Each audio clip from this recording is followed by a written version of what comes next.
Avião peruano com 500 quilos de drogas é interceptado pela Força Aérea Brasileira no Amazonas. Após pouso forçado, tripulantes da aeronave queimaram o carregamento de entorpecentes e fugiram do local.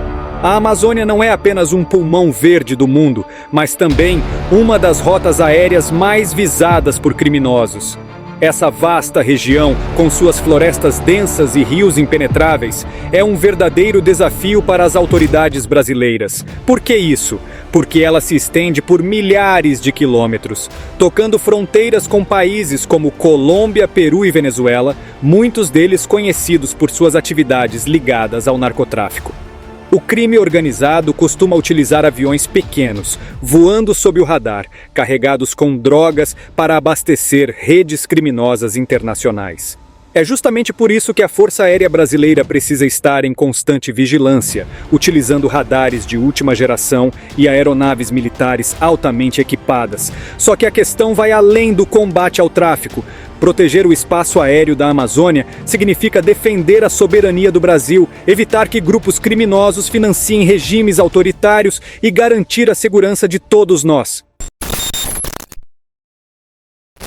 Para entender como essa interceptação aconteceu, precisamos observar a precisão com que a Força Aérea Brasileira operou. Tudo começou quando os radares do Sistema de Defesa Aeroespacial Brasileiro, SISDABRA, detectaram uma aeronave não autorizada entrando no espaço aéreo brasileiro, vinda do Peru. O modelo do avião, um EMB-810 Seneca, é um bimotor leve e ideal para voos em áreas remotas, mas também é uma escolha frequente de criminosos por sua capacidade de pousar em pistas improvisadas no meio da floresta. Assim que a invasão foi identificada, a Força Aérea Brasileira não perdeu tempo. Foram mobilizados 2 A-29 Super Tucano, caças versáteis e letais, especializados em missões de ataque leve e interceptação. Mas eles não estavam sozinhos. O apoio de uma aeronave de alerta antecipado I-99, equipada com radares de longo alcance, permitiu que cada movimento do avião suspeito fosse monitorado. Além disso, um helicóptero H-60 Black Hawk ficou em prontidão para operações de busca e apreensão em terra. Com todos os sistemas em sincronia, os Super Tucanos alcançaram o avião peruano e ordenaram por meio de comandos visuais e rádio que ele pousasse imediatamente. Quando o piloto se recusou a obedecer, as regras de engajamento da Força Aérea Brasileira foram acionadas. Disparos de advertência foram feitos, forçando o pouso forçado em uma pista de terra improvisada a cerca de 80 quilômetros de Manaus. Mas o que aconteceu em seguida mostraria que os criminosos estavam preparados para reagir de forma drástica. Assim que o avião tocou o solo de forma abrupta, colidindo com algumas árvores, os tripulantes agiram rapidamente. Eles sabiam que cada segundo contava, pois os helicópteros da Força Aérea Brasileira já estavam se aproximando. Antes que as forças de segurança pudessem chegar ao local, os criminosos colocaram em prática uma estratégia comum entre traficantes. Incendiaram a aeronave para destruir o máximo de evidências possível, incluindo os 500 quilos de drogas, que consistiam principalmente de maconha e haxixe. O fogo consumiu grande parte da carga antes de os militares conseguirem chegar até os destroços. Enquanto isso, os tripulantes desapareceram na floresta densa, aproveitando a cobertura natural da Amazônia para dificultar qualquer tentativa de perseguição. A operação em terra envolveu o apoio da Polícia Federal, mas até o momento os criminosos não foram localizados. Essa estratégia de fuga mostra como esses grupos criminosos conhecem bem a região e estão dispostos a tudo para evitar a captura, até mesmo abrir mão de cargas valiosas. No entanto, a Força Aérea Brasileira considera a operação um sucesso, pois conseguiu neutralizar uma grande quantidade de drogas antes que chegasse ao mercado e enfraquecer as rotas de abastecimento do tráfico. Mas a história não termina aqui, porque essa operação também levanta questões geopolíticas que envolvem rotas internacionais e o lucro indireto de governos como o de Nicolás Maduro. O que muita gente não percebe é que essas operações vão muito além da apreensão de drogas. Por trás desse avião peruano está uma rede internacional de narcotráfico, que se conecta diretamente a regimes políticos como o de Nicolás Maduro, na Venezuela.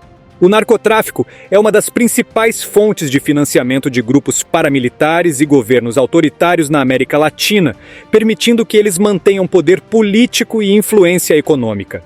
A rota, que parte de países como Peru, Colômbia e Bolívia, principais produtores de drogas, atravessa a floresta amazônica até o Brasil e muitas vezes segue para a Venezuela, onde o governo de Maduro é acusado por agências internacionais de fechar os olhos ou até mesmo de facilitar o transporte dessas cargas ilícitas. Uma vez lá, as drogas podem ser enviadas para o Caribe, América do Norte ou Europa, gerando milhões de dólares em lucros.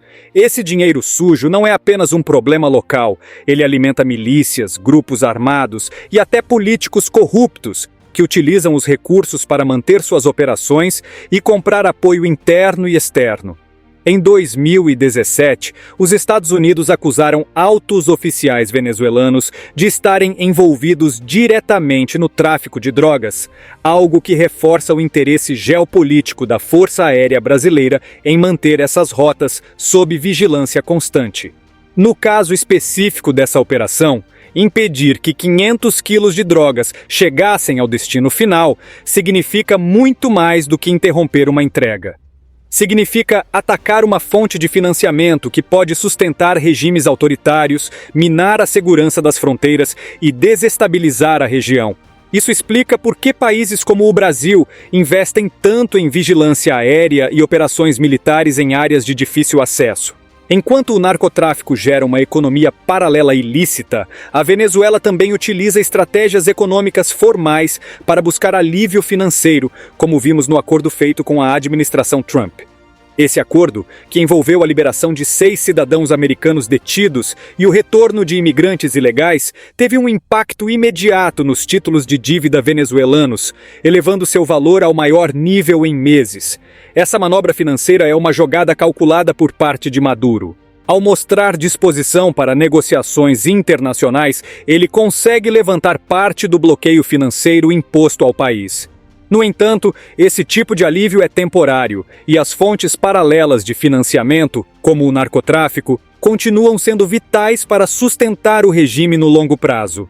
Essa conexão entre diplomacia econômica e atividades ilegais demonstra como regimes autoritários podem operar em várias frentes, formalmente negociando com grandes potências, mas informalmente dependendo de redes criminosas para sobreviver. Assim, cada operação de interceptação de drogas, como a da Força Aérea Brasileira na Amazônia, não é apenas uma vitória contra o tráfico, mas um golpe estratégico contra as fontes ocultas de estabilidade econômica de regimes como o de Maduro. Paralelamente às operações de segurança, o cenário político brasileiro também está em movimento. Recentemente, o presidente Luiz Inácio Lula da Silva se reuniu com os novos líderes do Congresso Nacional, Davi Alcolumbre, Senado, e Hugo Mota, Câmara dos Deputados, para alinhar pautas estratégicas. Durante o encontro, Lula destacou a importância de um diálogo constante entre os poderes, prometendo que nenhum projeto seria enviado ao Legislativo sem antes uma consulta prévia às lideranças partidárias. Esse gesto foi bem recebido pelos novos líderes, que se comprometeram a apoiar as iniciativas do governo, ressaltando a necessidade de uma agenda colaborativa que beneficie o país. Alcolumbre afirmou que o foco será a estabilidade institucional e o combate às desigualdades sociais, enquanto Mota reforçou a disposição do Congresso em construir consensos e evitar crises políticas. Embora o encontro não tenha tido uma pauta específica, questões de grande impacto, como o orçamento de 2025, a reforma tributária e o imposto de renda, estão entre as prioridades. Essas decisões políticas são cruciais, pois afetam diretamente setores estratégicos, incluindo defesa e segurança, que dependem de recursos e apoio legislativo para sustentar operações essenciais, como o controle do espaço aéreo brasileiro. Um avião que saiu do Peru com 500 quilos de droga foi interceptado pela Força Aérea Brasileira no Amazonas. Os tripulantes incendiaram a aeronave e fugiram. A nossa repórter Tayana Narcisa tem os detalhes desse caso. Boa noite, Tayana. É uma reportagem. Vamos acompanhar. A Força Aérea Brasileira, em conjunto com a Polícia Federal, apreendeu neste domingo uma aeronave de pequeno porte que estava realizando transporte de drogas. Cerca de 500 quilos de maconha do tipo skunk foram encontrados dentro desse veículo. A aeronave estava vindo do Peru e não tinha autorização para circular aqui no Brasil. Agentes da FAB realizaram o acompanhamento desse veículo, o que fez com que o piloto fosse forçado a fazer um pouso em uma estrada de terra distante de 80 quilômetros da cidade de Manaus, capital do Amazonas. E durante essa aterrissagem, o avião acabou batendo aí em algumas árvores e antes de fugir, esses criminosos incendiaram esse veículo. O modelo era da EMB 810 Seneca, essa aeronave, e a ação foi realizada em conjunto com a Polícia Federal através da captação de informações emitidas pelos radares do Sistema de Defesa Aeroespacial Brasileiro. Infelizmente, esses criminosos ainda não foram localizados, mas as operações seguem em andamento através da OST-1, que busca aí reforçar o combate ao tráfico aqui na fronteira, na região norte. Se você gostou deste vídeo, você também vai gostar desse vídeo que estou te indicando e que está aparecendo aí na sua tela. Deixe a sua opinião nos comentários do vídeo. Se ainda não for inscrito, inscreva-se no canal e obrigado por assistir.